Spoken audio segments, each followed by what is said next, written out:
Trigger warning. This is disturbing content courtesy of discussions about incest. User discretion is advised.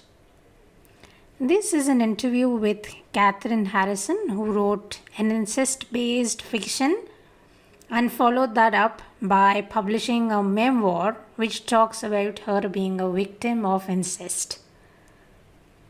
Storytellers are obsessed with one story. It could be love, death, family, desire, etc. etc. For Kathryn, it was sexual trauma and how it derails one's life.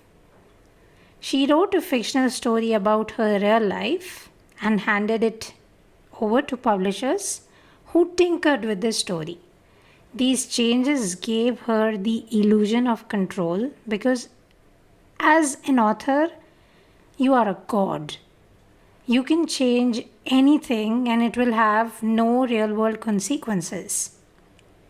Obviously, this hurt Kathryn because she didn't have these godlike powers with her real life. She regretted the fiction approach and decided to gain control over the narrative of what happened to her.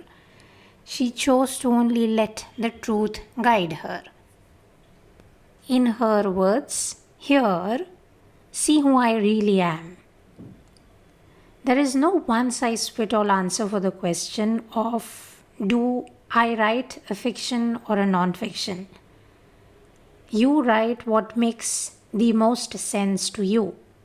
You write what gives justice to your story. You write what gives you power instead of stealing it from you. For stories of autobiographical pain, suffering, and trauma, authors tend to prefer fiction because you can change things depending on where you are in your recovery process. It takes a lot of strength to face your trauma as fact, as non-fiction. I wouldn't call it lying to myself as Kathryn does. I'd instead say protecting myself. The ultimate point of telling the story is to be known.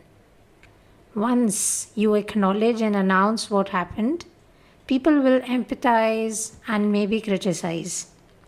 That'll be alright because in discovering your medium, you also gained this clarity of who you are about what happened to you.